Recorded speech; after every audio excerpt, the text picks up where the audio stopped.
Halo semuanya, selamat datang di channel gue. Gimana nih kabarnya? Semoga semua dalam keadaan baik-baik aja ya. Kenalin, gue Bila dan gue akan menemani kalian beberapa menit ke depan. Di video kali ini, gue akan ceritain alur cerita dari film The Flu yang berasal dari Korea dan rilis pada tahun 2013 yang berdurasi kurang lebih 2 jam. Oke, langsung aja kita ke inti video. Pada awal film, kita akan dibawa ke dalam sebuah kontainer yang mana terdapat imigran yang akan diselundupkan ke kota Bundang di Korea Selatan. Salah satu di antara imigran tersebut terdapat satu orang yang terlihat batuk-batuk. Setelahnya, muncullah judul film The Flu. Scene akan berpindah pada situasi di mana orang-orang terlihat sibuk. Dua di antaranya adalah Kang Jigo dan seniornya. Yang keduanya merupakan anggota dari regu penyelamat atau pemadam kebakaran di kota Bundang. Ternyata, saat itu Kang Jigo diperintahkan untuk menyelamatkan seorang wanita yang terjebak di dalam mobil yang jatuh ke dalam lubang kontraktor. Wanita tersebut bernama Dr. Kim Min Hee. Mulai dari situlah, Kang Jigo terlihat sangat tertarik dengan Dr. Kim Min Hee. Saat Kang Jigo sedang mengobrol dengan seniornya, Dr. Kim Min Hee meminta pertolongan dari Kang Jigo untuk mengambilkan tasnya yang terjatuh bersama mobil ke dalam lubang kontraktor. Tapi, Kang Jigo menolak. Di sisi lain, dua bersaudara yang bernama Byung Woo dan Byung Ki mencoba membuka kontainer imigran yang sudah lama didiamkan yang ada di awal film tadi. Ketika dibuka, Byung Woo merekam dan ternyata semua imigran tersebut sudah dalam keadaan meninggal dunia karena penyakit misterius. Namun, terdapat satu imigran yang ternyata masih hidup dan meminta pertolongan pada mereka. Imigran tersebut bernama Monsai. Monsai pun dibawa pergi oleh kedua saudara tersebut. Keesokan harinya, saat di dalam mobil, Byung Woo pun terlihat tidak enak badan dan batuk-batuk. Dan pada saat itulah Monsai berhasil kabur. Byung Woo memutuskan untuk membeli obat untuk meredakan flu. Sayangnya, ia malah batuk-batuk di dalam apotek tersebut dan menyebarkan virus yang ia idap. Tak ada angin, tak ada hujan, tiba-tiba Kang Jigo membantu mengambilkan tas milik Dr. Kim Min Hee dengan seniornya. Ketika sudah berhasil, sang senior pun mengubek-ubek tas tersebut dan pada saat bersamaan, ponsel milik Dr. Kim Min Hee bergetar dan menunjukkan wajah seorang anak perempuan. Anak tersebut adalah Mire, anak dari Dr. Kim Min Hee. Setelahnya, Kang Jigo bertemu dengan Mire dan mengembalikan tas milik Dr. Kim Min Hee pada Mire. Di momen ini, kalian bakal dipertontonkan kepintaran Mire sebagai anak kecil yang gak asal-asalan sama orang asing. Virus yang awalnya hanya ada pada Byung Woo pun akhirnya menyebar, seperti di bis, di sekolah, dan di taman kanak-kanak. Di sisi lain, ternyata Byung Woo sudah sampai muntah darah saat menunggu Byung Ki yang sedang mencari-cari Monsai. Malamnya, Dr. Kim Min Hee pulang dari rumah sakit. Namun, ia dipanggil kembali dikarenakan terdapat satu pasien yang dalam keadaan darurat karena terkena virus. Dr. Kim Min Hee pun terpaksa harus meninggalkan Mire sendiri.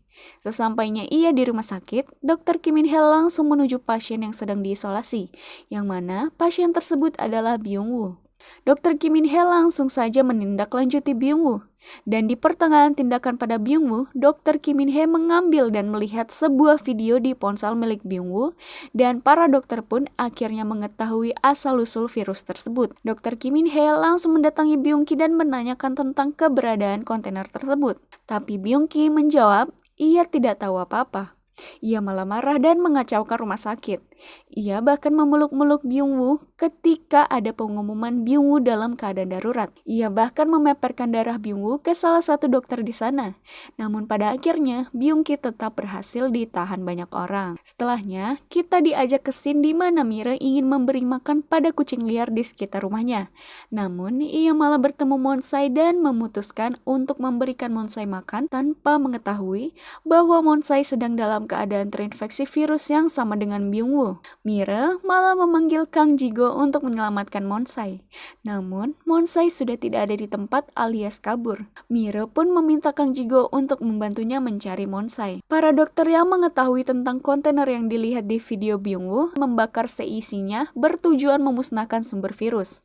Dr. Kim Min Hee yang ikut ke TKP menyadari bahwa terdapat satu orang yang selamat dari virus tersebut dengan melihat jejak kaki yang tertinggal di tanah. Di sisi lain, Kang Jigo dan Mire pun pergi bersama tanpa mengetahui keadaan yang sedang terjadi.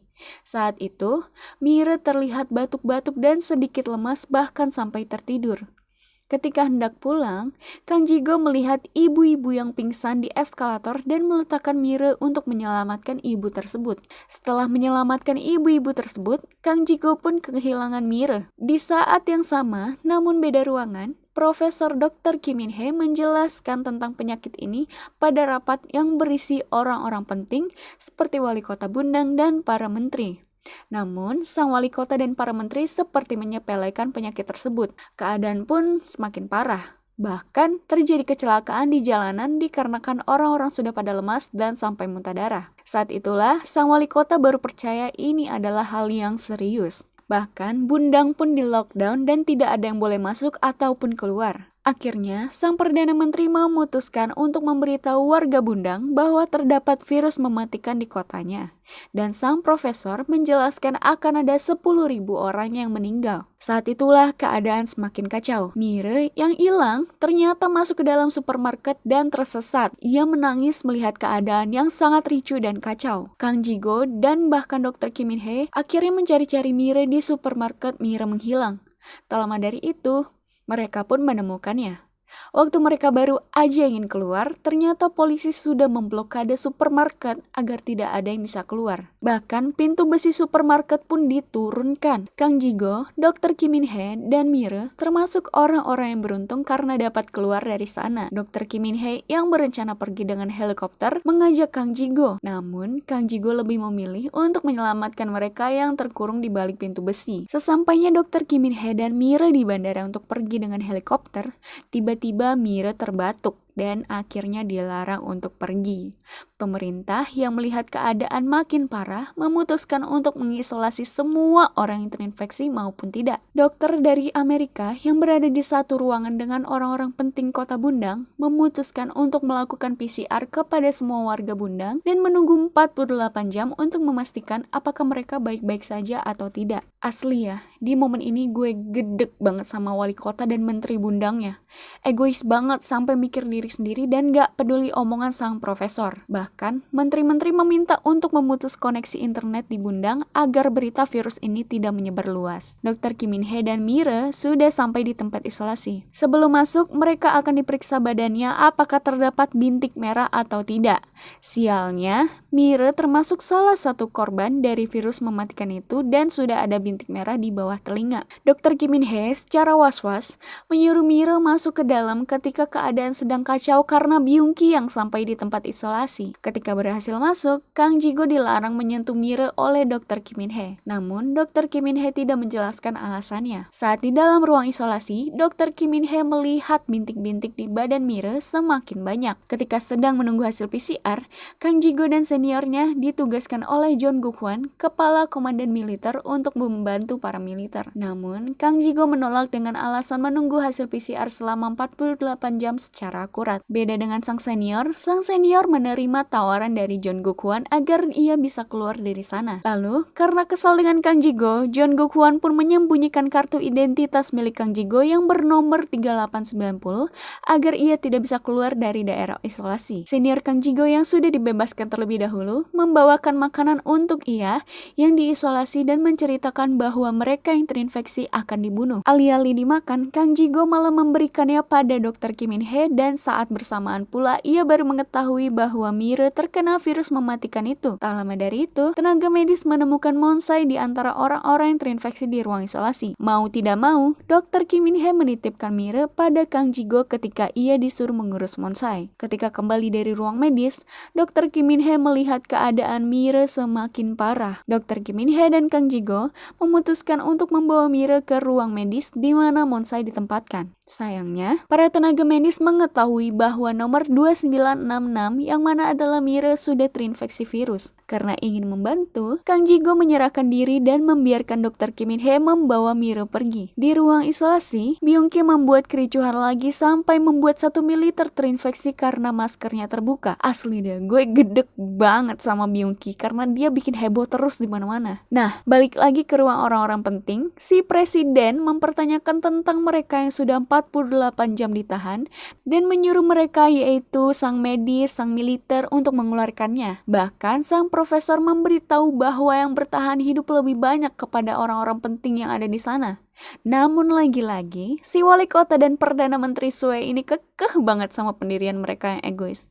Ya tahulah ya, mereka lebih milih warganya tetap diisolasi. Ada lagi nih orang bule dari Amerika, ngehasut Pak Presiden ganteng ini buat ngeyakinin ini bukan tentang Korea doang, tapi sudah tentang seluruh dunia. Di tempat lain, Dr. Kim Min Hee menyuruh rekannya untuk beristirahat agar ia bisa menjalankan rencana untuk menyuntikkan serum antibodi ke Mire yang sudah sangat parah. Tak lama dari itu, terjadi kericuhan dikarenakan mereka yang sudah ditahan 48 jam ingin keluar karena tidak tahan diisolasi. Di dalam mobil militer, ketika sedang bertugas menjaga, John Guk-hwan ternyata sudah terkena virus dengan ada bintik merah di wajahnya. Ia mengintip yang Dr. Kim Min Hee lakukan di ruang medis. Dr. Kim Min Hee sedang menyuntikkan serum antibodi ke Mire guna menyelamatkan Mire. Sayangnya, di tengah perbuatannya itu, Dr. Kim Min Hee ketahuan dan terpaksa ditahan lalu ditembakkan suntikan bius. Mire bahkan dibawa oleh para militer untuk diamankan. Kang Ji-go yang diisolasi di ruang terinfeksi dibebaskan karena seniornya membawa nomor kartu yang sebenarnya. Ketika sedang dibukakan pintu, ia melihat Mire sedang dibawa oleh para militer di hadapannya. Kang Ji-go pun mengetahui keadaan sebenarnya di mana orang-orang yang terinfeksi hanya dibaringkan di parkiran. Ketika keluar dari parkiran, Kang Ji-go melihat ada ribuan mayat yang sudah dibungkus plastik sedang dipindahkan dan dibakar oleh pemerintah di sebuah lapangan luas. Ketika Dr. Kim Min Hee sadar dari tembakan bius dari militer, ia langsung mencari Mire. Ketika sedang mencari-cari di lautan mayat yang dibungkus plastik, ponsel Mire nyala menunjukkan video kartun yang sempat ia tonton dan akhirnya Kang Ji-go menemukan Mire lalu membawa Mire kabur dari sana. Di saat yang bersamaan, kalau kalian ingat, militer yang tadi kelepas maskernya dan terinfeksi membeberkan kebenaran tentang orang-orang yang terinfeksi dengan temannya di hadapan warga yang diisolasi. Hal tersebut membuat warga sangat marah, bahkan mengacak-acak tempat karantina. Mereka bahkan melihat mayat-mayat yang dibakar di lapangan. Tenaga medis mengatakan bahwa yang dibakar adalah mereka yang sudah mati. Namun, mata tak bisa bohong karena mereka melihat Kang Ji-go sedang mempertahankan Mire untuk dibawa pergi. Para militer dan tenaga medis memutuskan pergi ketika warga mencoba menyerang. Kang Ji-go mengabari Dr. Kim Min Hee melalui walkie-talkie yang sempat ia berikan ketika hendak mengurus Monsai di ruang medis. Pada saat itu, Dr. Kim Min Hee yang berada di parkiran dijemput oleh para tenaga medis untuk meneruskan serum antibodi. Sialnya, para warga datang dan membuat rusuh. Dr. Kim Min Hee yang menahan pintu mobil ambulan membuat walkie-talkie yang ia pegang akhirnya terjatuh. Monsai yang melihat walkie-talkie yang tergeletak langsung mencoba mengambil. Dan jeng-jeng, tiba-tiba Byung-ki datang dan langsung menusuk Monsai berkali-kali. Bahkan ia juga menusuk salah satu teman Dr. Kim Min Hee, yang akhirnya membuat mereka tidak selamat karena kehabisan darah di jalan. Kang Ji-go mencoba untuk menghubungi Dr. Kim Min Hee dan ia diminta Dr. Kim Min Hee untuk pergi ke sisi barat kota Bundang. Setengah berlari, suara tembakan terdengar dari jauh. Ternyata orang tersebut adalah John Guk-hwan yang membunuh para tenaga medis. John Guk-hwan melihat Mire dan Kang Ji-go. Si bapak jahat itu berencana mengambil Mire karena ia membutuhkan darah Mire yang sudah disuntikan serum antibodi. Kang Ji-go dan John Guk-hwan saling berebut Mire. Namun Kang Ji-go tentunya lebih jago dan membawa Mire pergi. Balik lagi ke presiden ganteng kita, ia meminta untuk evakuasi dibatalkan dan meminta untuk militer dikerahkan. Sialnya, si bule Amerika lagi-lagi menahan sang presiden dengan alasan mereka harus memperhatikan protokol militer. Si wali kota dan Perdana Menteri Sue lebih mendukung si bule Amerika. Ketika sedang membawa Mire, tiba-tiba Mire bertanya di mana ibunya kepada Kang Ji-go. Keadaan Mire ternyata semakin baik dari sebelumnya. Di saat itu juga, warga semakin anarkis dengan melempar-lempar botol api. Sewaktu Kang Ji-go membawa Mire kabur lagi, John Guk-hwan yang memimpin para demonstran melihat Kang Ji-go dari atas mobil dan diam-diam mengejar dari jauh. Di sisi lain, Dr. Kim Min Hee mengatakan kepada sang profesor, serum pada Mire berhasil membuat antibodi dan memutuskan untuk menjemput anaknya. Melihat keadaan demonstran yang semakin parah, bule Amerika menghasut Perdana Menteri untuk mengambil keputusan. Si bapak tua secara diam-diam tanpa minta izin dari si presiden ganteng mengizinkan para militer untuk menembak warganya. Kesalnya, waktu ada satu perempuan yang minta buat dikeluarin dari sana, si John Guk-hwan itu ngadi-ngadi mau nembak Kang Ji-go dari belakang. tapi ketahan sama senior Kang Jigo yang ngebuat tembakan si John Guk-hwan itu meleset ke militer. Dan para militer pun akhirnya langsung nembak-nembakin para warga. Saat tembakan sudah mulai reda, Kang Jigo ingin menolong mereka yang terluka dan menyuruh Mire menunggu. Di ruangan orang-orang penting, si presiden yang tahu perbuatan si bapak tua Perdana Menteri langsung marah. Tapi si bapak tua malah marah-marah balik dengan alasan blokadenya naik dari 35% jadi 96%. Saat lagi debat kusir, profesor datang dan memberitahu kepada mereka bahwa ada satu anak kecil yang disuntikkan serum antibodi dari Monsai dan masih hidup sampai sekarang. Dokter Kim Min Hee yang capek-capek lari dari tempat orang-orang penting itu langsung memberitahu presiden kalau Mire sampai sekarang masih hidup dan yakin darah Mire bisa untuk serum antibodi pengganti Monsai. Sialnya lagi dan lagi, John Guk-hwan tiba-tiba datang dan ngeliat Mire yang sedang menunggu Kang Jigo. Mire langsung dibawa John Guk-hwan dan hampir diambil darahnya. Untungnya senior Kang Jigo datang dan menolong Mire. Tak lama, Kang Jigo datang dan berhasil membunuh John Guk-hwan. Ketika Dr. Kim Min Hee ingin melewati para militer, ia dilarang. Karena katanya, komandan merubah keputusannya alias si presiden ganteng ditahan sama para orang-orang penting yang suwe egois itu. Si bapak tua Perdana Menteri sok-sokan bilang, serahkan semuanya padaku. Padahal dia cuma dihasut sama si bule Amerika. Dan si bule Amerika tuh soalnya nyuruh untuk nembak para demonstran yang lewat dari polis lain di jalan. Masalahnya, para demonstran tetap maju, bahkan Mire yang ngeliat Dr. Kim Min Hee langsung lari dan ngelewatin polis lainnya.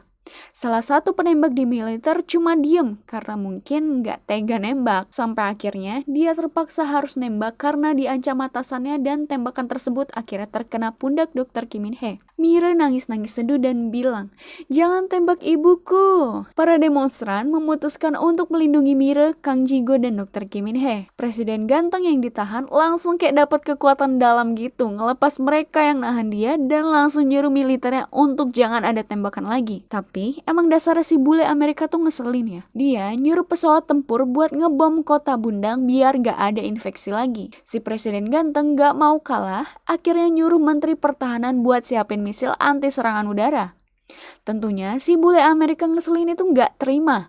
Dan di sini si presiden ganteng langsung bilang, orang-orang itu adalah orang-orangku. Anjay banget gitu. Si bule Amerika mau nggak jadi izinin pesawat tempur itu ngebom dan presiden ganteng umumin kalau pemerintah telah membatalkan semua serangan ke para warga kota Bundang. Ia juga akan mengambil tanggung jawab penuh apabila Mire tidak bisa menghasilkan serum antibodi. Akhirnya keadaan membaik. Kang Jigo dan Dr. Kim Min Hee terlihat sudah diobati. Di akhir film, Mire dibawa oleh Profesor Dr. Kim Min Hee dan film pun selesai.